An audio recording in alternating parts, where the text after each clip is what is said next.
Notre Dame recruiting fans, thank you for coming back for yet another video here on the channel. My name is Brad Hughesby, and today I present you with the 2023 December target board.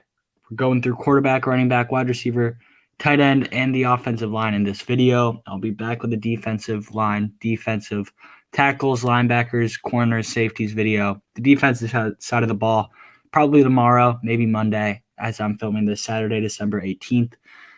But yeah, we'll start it off with the quarterbacks. Top left, Dante Moore. Dante Moore, composite 5-star according to 247 Sports from Detroit, Michigan. Dante, unofficial top 4, Penn State, Michigan, and Notre Dame.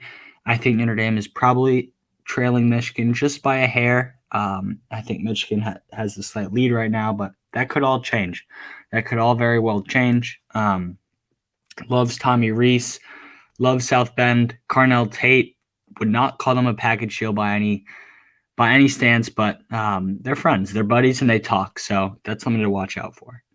Jackson Arnold is next. Arnold just lost his high school state football championship to Austin Westlake and Cade Klubnik. He played fine. Didn't play a terrible game. Peyton Bowen didn't play a terrible game. Ryan Yates, no need to call him out, but he did get burned a few times. I think that actually did cost him the game. But Jackson Arnold played well, had a few rushing touchdowns, slung the ball pretty well. And yeah, hopefully he ends up in the blue and gold. If I had to guess right now, he's the most likely guy to end up in this class.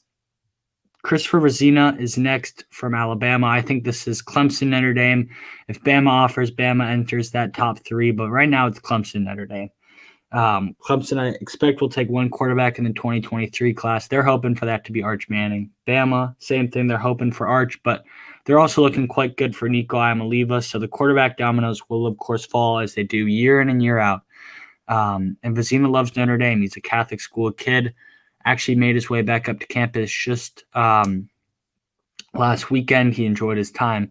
So, hey, if I were to guess the 2 quarterbacks that Notre Dame is looking the best for, it's Vizina and Arnold. Moore right there as well.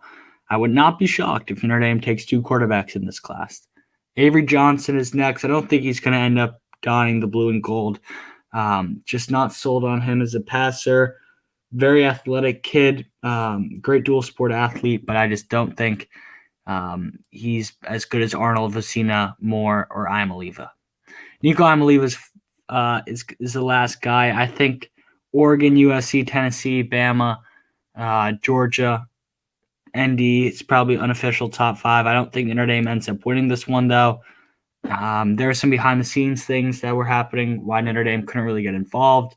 They did get involved, offered him when he made his way to campus for the Purdue game. I think he likes South Bend a lot, likes Notre Dame, but I just think Bama is in a better spot for him. Wide receivers. This is a very, very important position for Notre Dame to address in the 2023 class, as I'm assuming everyone watching this is aware. You lose C.J. Williams and Amorion Walker to Michigan and USC, respectively. You need at least 3 guys in this class, if not 4. Your biggest target on any side of the ball is Carnell Tate. Close to being a 5-star, so close. This is an Ohio State ND duel.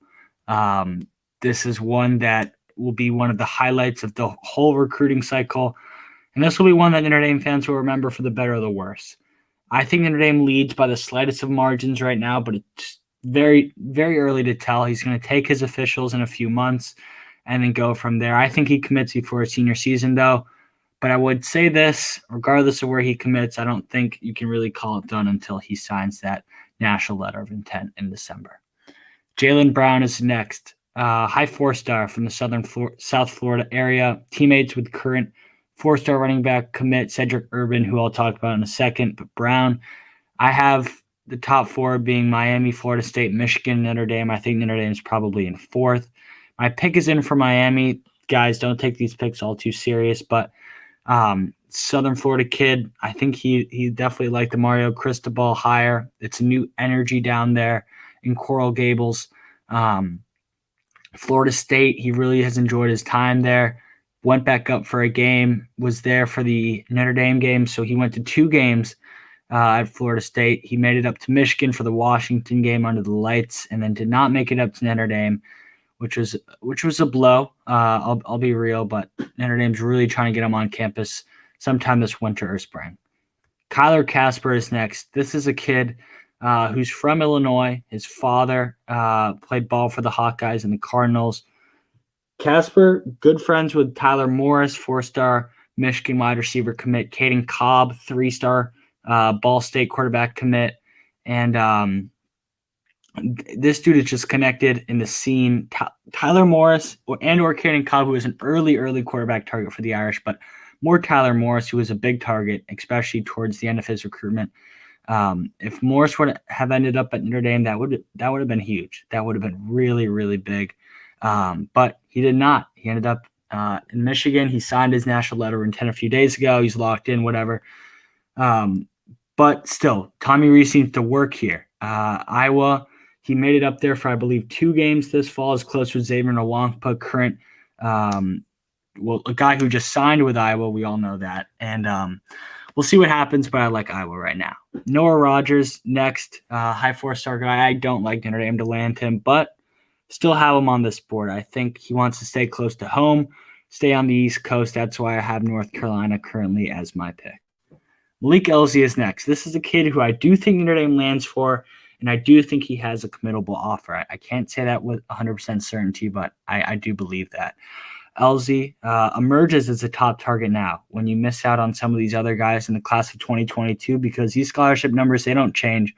ND is only going to have probably 6 to 8 guys on scholarship at wide receiver. Maybe they'll get a 9th or 10th, but that's unlikely. So you need at least 3 undergrad and probably a grad transfer for this class. So you're really looking for Elzy to commit soon and get these dominoes falling, and I do think he will commit decently soon, and I expect that pick to be Notre Dame. Vernon Hannafin is next. This is a more recent offer. He was offered over the fall. Not a whole ton on him. Very early in his process. I'm not sure when he's taking his officials, whether that's in the spring, summer, or fall, but my pick is in for Notre Dame. Don't take that with much seriousness. It's kind of just a projection pick.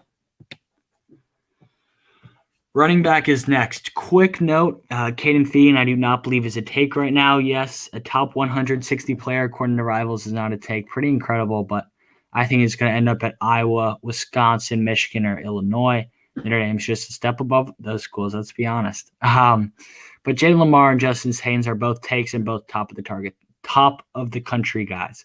Justice Haynes, consensus 5-star according to 247 Sports in the composite rankings. Georgia, Ohio State, and ND are probably his top 3 there. Father Vernon Hayes played for the Bulldogs back in the day, has a lot of affinity for them. Visited Ohio State twice so far this year. Really liked his time up in Columbus. And same thing with Notre Dame. Has visited twice for the USC and over the summer. Really enjoyed his time. I think that's pretty much his top 3. And then Lamar, Washington, Oregon, Michigan, and Notre Dame is probably an unofficial top 4. I don't think he's leaning anywhere. The offensive line. This is my second to last slide. I actually have 2 slides for the offensive line. Not sure they're going to take a huge class. They just took back-to-back 5-person classes, which is pretty massive. So I'm expecting probably just a 3-man class this year. But Luke Montgomery is definitely a name to know. Quick note, he is being recruited on the defensive side of the ball for Notre Dame. I want to make that clear, but I expect that he ends up playing the offensive line in college. So for that reason, I have him listed here. Notre Dame says we want you on the offensive and defensive side of the ball, but Mike Elson has taken initiative and is really trying to get him to play defense. But regardless of if he ends up down in the blue and gold or not, I think he ends up as a Buckeye at Ohio State. Samsung Ukunola, new name, has been offered for a little bit, but it's been quiet. His older brother just signed to play for the Pitt Panthers, so that's where my pick resides. I think he wants to play with his brother, but I'm not sure about that. I don't think he is either. Very early in his process, is going to take some visits. This is not a very confident pick of mine, but my pick is in for Pitt very early for him. Caden Proctor is next, of course, teammates with 5-star safety Xavier Nwankpa. Iowa, Ohio State, Bama, Iowa State, Notre Dame is probably an unofficial top 5. I'd say probably Iowa, ND are probably the top two schools to watch out for here. I'm leaning Iowa, and I would put a pick in for Iowa if I could. But this one is not done. He's going to take some visits, so we'll see. Chase Basantis is next. This is a kid who's not talked about enough, I feel. Very, very talented player. Is a 6.0 Rivals ranking. Fun fact, he's the last 6.0 Rivals ranking in the Rivals 250. So that helps with points if you're curious or whatever. But Notre Dame, Penn State, Rutgers, Ohio State, probably his top four schools at this current moment. He's going to probably officially visit those schools in the spring and then get a real feel for where he wants to go. Likes Jeff Quinn a lot. So for the Jeff Quinn haters, I do think Jeff Quinn is gone, by the way. For the Jeff Quinn haters, Jeff Quinn is not a bad recruiter at all. I want to make that clear. I actually want to say this. I think he's going to be a better recruiter than whoever they bring in next for the offensive line gig. So I just want to make that clear. But coaching and development-wise, not terrible, but there are definitely some better options. I'll be 100% honest. Excuse me. Caden Green is next, another 6.0 guy. I like Mizzou and Oklahoma and Iowa more than I like Notre Dame, but Notre Dame is definitely still in contact with him. Charles Jagus is next, offensive tackle from Rock Island, Illinois, Iowa, Notre Dame, Michigan, I believe Ohio State, maybe two. They're all involved here. He's going to stay in the Midwest. Not sure where, but I think Notre Dame currently has the lead for him, and I expect him in this class. Final four guys, Monroe Freeling. This is a kid who just moved down from the Pacific Northwest, so do not put anything into this Georgia pick. That was just a random pick. But Clemson, Georgia, Oregon, Notre Dame are probably some of his top schools. He'll be back in South Bend, I think, for an official this spring, and that will be a big sign. Sullivan Absher is next. More recent offer. Very, very talented kid. I hope Notre Dame pushes hard for him, even if they take just three guys. But right now, I think he ends up at North Carolina. Kobe Keenum is next from Alabama, another private school kid down there. If Alabama were to offer, I think he ends up there. But honestly, this recruitment's pretty wide open. I think he likes Notre Dame a lot, and if they give him a committable offer, I would not be shocked to see him take that one bit. Harris Sewell is last. This is the kid who did not make it on campus this fall, which I was very sad about. I really wish he did. I really like him as a center, offensive guard. But right now I have my pick on Texas. He's a Texas kid, whatever. He's from Western Texas. Want to make that known. Texas Tech is definitely involved here, as they do with all those Western Texas kids. But, yeah, early in his recruitment, I think these officials and where he takes those officials will be big. So that's it. I'll go to the defensive side of the ball tomorrow. Thank you all for watching. If you have any questions, make sure you comment, and I will respond to them. That's it from me. Peace.